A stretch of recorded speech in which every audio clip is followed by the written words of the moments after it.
Hi, very good day to you. Very good evening. Today, the lesson is about the force field analysis. This is the remaining part of Kurt Levin's unfreeze change freeze model. So we'll have a look at it, how it works. So now, in the previous session, we talked about how to unfreeze people. If you want some changes to happen in your institution, you may have to change the people, the way they do their daily routine. So people, for example, lecturers, they may do certain things. And if you want the institution to do some changes in your operation, in your marketing, in your teaching, in your learning, you may have to get these lecturers, academic staff to do something different to what they usually do. So we need to change people. When you want to change people, we learned a model, Kurt Levin's unfreeze, change, refreeze model. So you unfreeze the personnel and you change the personnel and refreeze with the new change. That is the model. Now, before we do this, we may have to apply the force field analysis. Force field analysis means when you want to change someone, when you want to change some process, when you want to change some system, when you want a change, you will have a reason for it. Why do you want this change for? That reason forces you to change. Okay, let's say, for example, you may be getting up at 7 o'clock, that is the usual time, but you have some exams. The reason of your exam, because of this reason, you are forced to wake up early, 1 hour early in the morning to do some lesson, to do some studies, to study. So this is a reason. This reason is the force. Okay. Meantime, on the other side, your other force, let's say your laziness, otherwise your usual habit, that would say, no, I don't need to wake up 1 hour early. My usual time is enough because you're comfortable sleeping extra or sleeping your usual hours. That will tell you don't wake up. So you have one force that says to wake up, the other force says no, sleep needs to be more. Okay, so there are two forces work against each other. The force that force you to change yourself is what we call the driving force. And the force that says no, don't do this, we call this the restraining force. So driving force, restraining force. Another example would be if you are introducing a learning management system to your university for the first time. Why do you want to introduce this? The reason why you introduce this system to your student, to your university, is the force that says you have to do this because the competition may be one of the forces. Other institutions are using it, so we have to do it. Otherwise, we will lose customers, we will lose students. So competition is a force that says introduce a learning management system. Another way, COVID, the pandemic, when a pandemic kind of thing strikes, you don't have an option to meet your students physically in your university. So you may have to introduce an LMS platform so you can meet your students online. So that pandemic is a force that wants you or that forces you to do the change, to introduce this new element. Introduction of new elements is the change. Okay, so these kind of forces are called driving forces. Okay, driving forces. And against it, other forces. In this context, let's say, for example, your technology may be not good enough. That will tell you we don't have enough technology here, so we cannot do this. So that is a restraining force. And you may need some money to introduce this LMS. You need to buy this LMS software, the application. You may need some IT infrastructure. You may have to hire some team or some technological guys or some other IT organizations to introduce this, to install this, to give training to your staff. That will tell you that will cost you a lot of money. So that cost may say, don't introduce this. That is again another restraining force. On the other side, lecturers, they may say it is difficult for us to learn this LMS. It is hard. It is not going to be user friendly. We need to meet the students physically face to face, so we don't need this LMS. So that is again another restraining force that says don't do this change. So any change that we are looking for will have both the forces working against each other. Okay, so the driving force that says do the change, bring the LMS. The restraining force that says no, don't do it. Okay. Before you unfreeze people, before you unfreeze your staff, you have to study both of these. What is or what are the forces that drive you to do this change? We have to list all of it. And on the other side, we have to list what are the forces that works against it, that restrains you not to do this. We have to list that as well.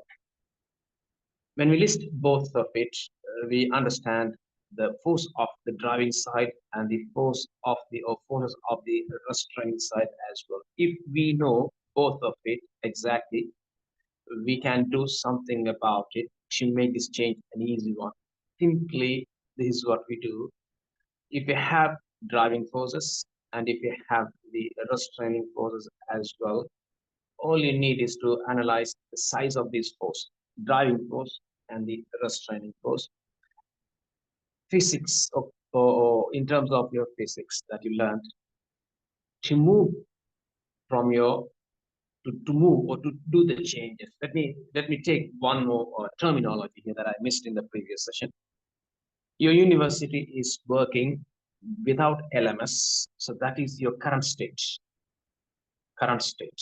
Okay, we call this in change management terminology status quo. Status quo, meaning your existing affairs, your existing current condition. What do you do now?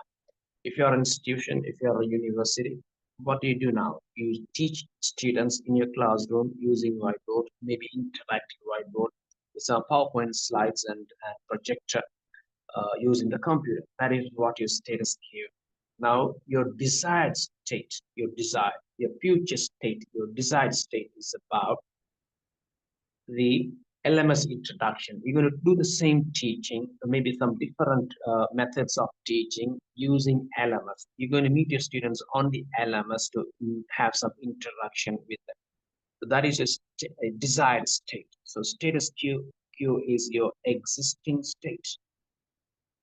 Uh, your desired state is about your expected future state. Now, all we need is to move from the status quo to the desired state. We have to move here. To move this, you will have the restraining forces that will give you resistance, that will give you the friction against your move. They say, no, don't come here because we need money. Don't come here because we need lecturers to be trained. Don't come here because it will take time. Don't do this introduction of LMS. It's because it is difficult to interact with people. We need to meet them face to face, not online. These kind of forces will say, no, don't come to this desired state. These are the restraining forces, as I said before. On the other side, the COVID says we have lockdown. Okay, your city is locked down, isolation, quarantine. You can't meet each other physically, so you can't put your studies off either. You have to do the studies, so you have to definitely find some alternative. The alternative is LMS. Do it. Okay, so this is the driving force. All right, so we know about driving force, what they are, and we know about the restraining force, what they are as well. We know about the status quo, that is your current affairs, your current condition, and we know your desired state as well, that is where you're going to be after the successful change. Now, to move from your status quo to the desired state, all you need is two actions, right? Two or three action, I would say. Number one, you have to increase the size of your driving force. Increase the driving force. Okay. If you have, I don't know how to measure this. If it is a force, we usually measure them in Newton, but in this case, we can't use that scale. Okay, but the size of the force. Okay, so if we can increase the size of the force, the green side of it, the driving forces, if the driving forces are heavier, more powerful, bigger than the than the restraining force, you will easily move this way because this is smaller. This is smaller. The restraining force is smaller. The driving forces are bigger. So you can easily move. To move here, you have to increase this. Okay. So that is one thing that you can do. So you can have the change. On the other side, the restraining force, if you can reduce it, you can move as well. Okay, so how can we do this? Let me take a couple of examples in here. You decrease the forces here, reduce it, increase the forces here. So increase it. So then increase the driving force, reduce the restraining force. So you will easily move from status quo to desired states. Okay, all right, let me give you a couple of examples or a couple of ideas that we can do, what we can do about this increment of these driving force. For example, you need a lot of money. Okay, you need a lot of money. So the dress training force says it is costly. You need loads of money to be spent. You have to buy the platform, you have to pay the company, IT company, you have to hire more people, and so on. These are all going to cost money. So to reduce this and to increase your driving force, what you do, you find some source of funding.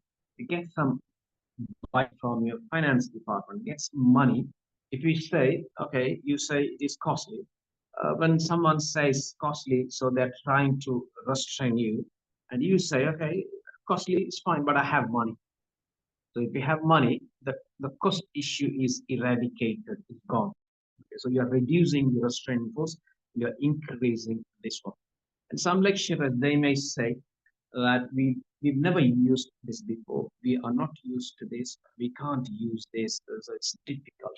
So when they say you can't do it because we don't know it, all you do is to provide them a 1 month of training, bringing in some good experts on this LMS or edu tech experts. We bring them down.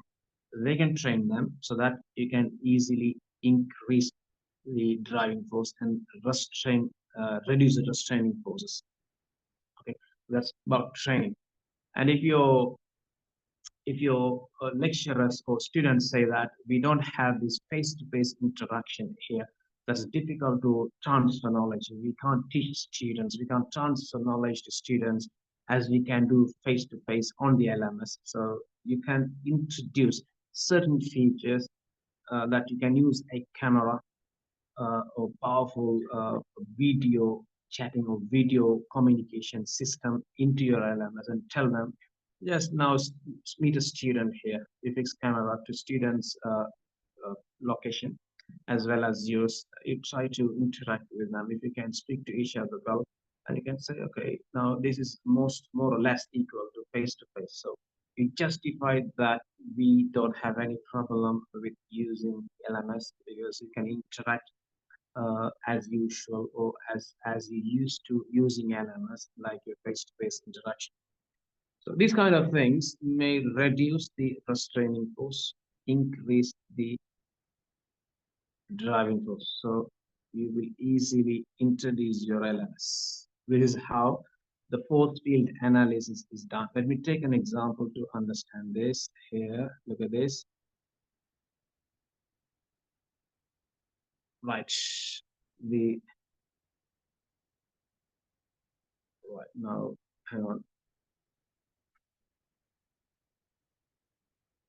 The screen got locked. I have to do this. Right. Okay. Now I'm taking a school here, a university. Okay. This university, we have a university. The university is not performing good.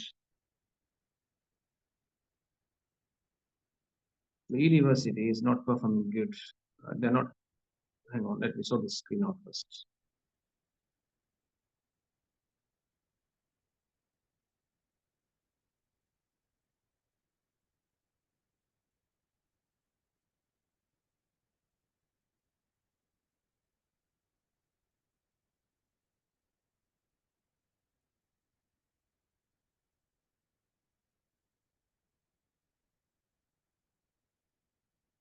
All right, let me share the screen once again. Hang on.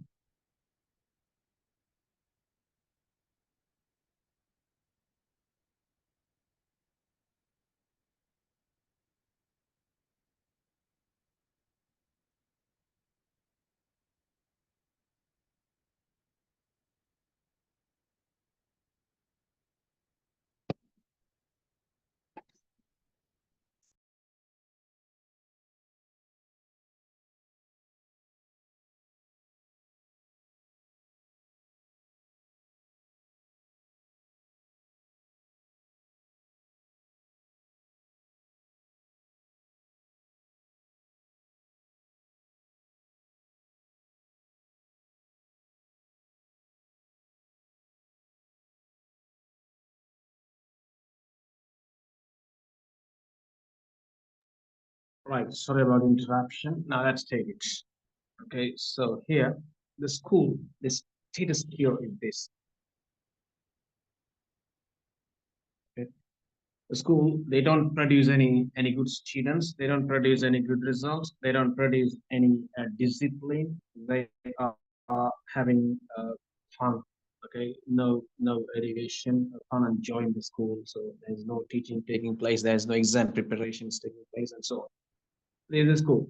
Okay, if you have a school like this, you will have the driving force. The community, they would say, we need good school here, community around the city of your school, in your school. The people would say the school is very bad. They're producing bad students and they're making mess in the streets. We can't travel. They are indisciplined and they don't maintain the quality of the road. They don't maintain the city again, and they're making crimes and things like that. So we need schools to be better. This school need to be changed into some good school. So that is the community. The parents of the school as well, the parents of the kids of the school, they may say that school is not producing good disciplined students here. The school has to do certain things. Government also may say. So these are all driving forces. It says change a school, get a better school, okay, discipline, timely learning, good outcome of your learning, send most students to university, graduates, and so on. So that is your driving force. Against it, we would say to do this school, we might need a lot of finance. Okay, we have to spend money to do these projects. We have to spend money to bring in good teachers. Okay, we have to spend money to develop good infrastructure. We have to bring in certain trainers and so on. So this is going to be costly, like a finance. The teachers union, they may also restrain this. They may say that this school is okay. What is wrong with this? Students are enjoying their life and so on. Because teachers, if the school change from a status quo is to this desired state, definitely teachers will have more work because school in the status quo, we don't have to do much of a preparation because we don't teach much. We don't have much of a time. We don't need to spend much of a time to mark the exam papers because students, they don't write exams. They don't study. They don't have answers to write. So you have very much less work here. So you would love to work here because you have nothing basically, but you get paid for your time, for your monthly work. So they would say no. Okay, so that is the restraining force. Okay, those are the restraining force. So now we need the school, a desired school where we produce students to the university. We produce doctors, engineers, accountants, lawyers, well-educated people, and entrepreneurs, and things like that. So in the school. So to do this, what you do, you have to increase the force of your driving side, and you have to reduce the force of your restraining side. How can we do? If the community says, if the government says you need good school, when they are forcing you to change, you may ask those parties to fund the project. If they can fund more, if they can give you quality teachers, if you can recruit disciplined trainers from other cities, from other schools, you can easily change. So lack of finance will disappear because government funds the project, and you teachers and tell them that To do this project, we're not going to use only you. We're going to give us a support. We're going to bring in new teachers as well. We're going to bring in more teachers as well. So you're going to have,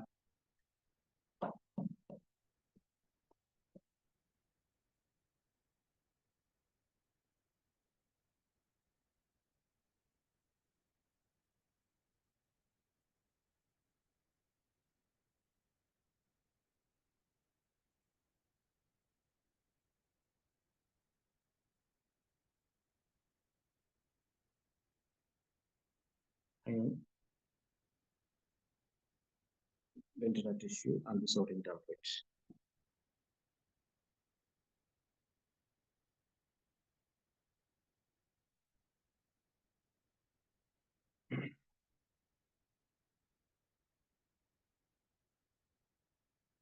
Okay, can you hear me, please, now? Can you hear me?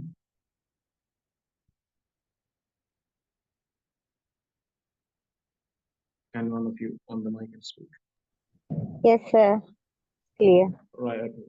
Yeah, sorry, there is a problem in internet sharing the screen. So this is how, let me share it anyway, this is happening. So this is how we reduce the restraining force and increase the driving force so that we can easily change.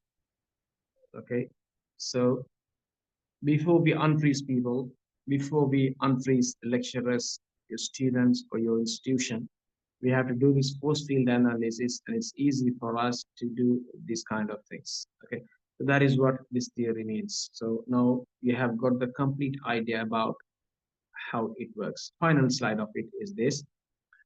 Uh, now this is the image. Okay, so your status quo is here. Is here. That is your bad school. There's no teaching happening. There is students. They are always having fun and other activities. They don't do any education related activities, and so on. That is your status quo. Now, if your desired state is here, that is your good school where you teach a lot, you do a lot of exam preparations, you produce good students, good results. Now, to move from your status quo to the desired state, you will take time. This is the time. Okay, it's the time. So you have the driving force here that says to move to this state. You have your restraining force that says stay there, don't move. Right, do what you are doing. Okay, so all you need is to increase this one, increase the driving force, reduce the restraining force, so that you will easily move this way to this. Okay, and this is where you apply your unfreeze, change, refreeze part. You reduce the restraining forces, increase the driving forces, and unfreeze people, refreeze, change, and refreeze. It takes time. Okay, it takes time. What is the time? Maybe you may need 6 months of time. Maybe you may need one. You may need 1 month of time. So this is your time. Okay, if you can handle the restraining forces and the driving forces carefully, you can cut the time short. Okay, this can be done within maybe 3 months instead of 6 months. Okay, if you don't manage properly, you may take 12 months instead of 6 months. It depends on how do you manage all of this. So unfreeze the people from status quo to the desired state takes time. And the way you handle your restraining forces and the way you handle your driving forces will influence the time duration that you need. Okay, so that's a theory. And I hope you have understood this. Right? Thank you very much for joining us, and we'll have a look at the other one.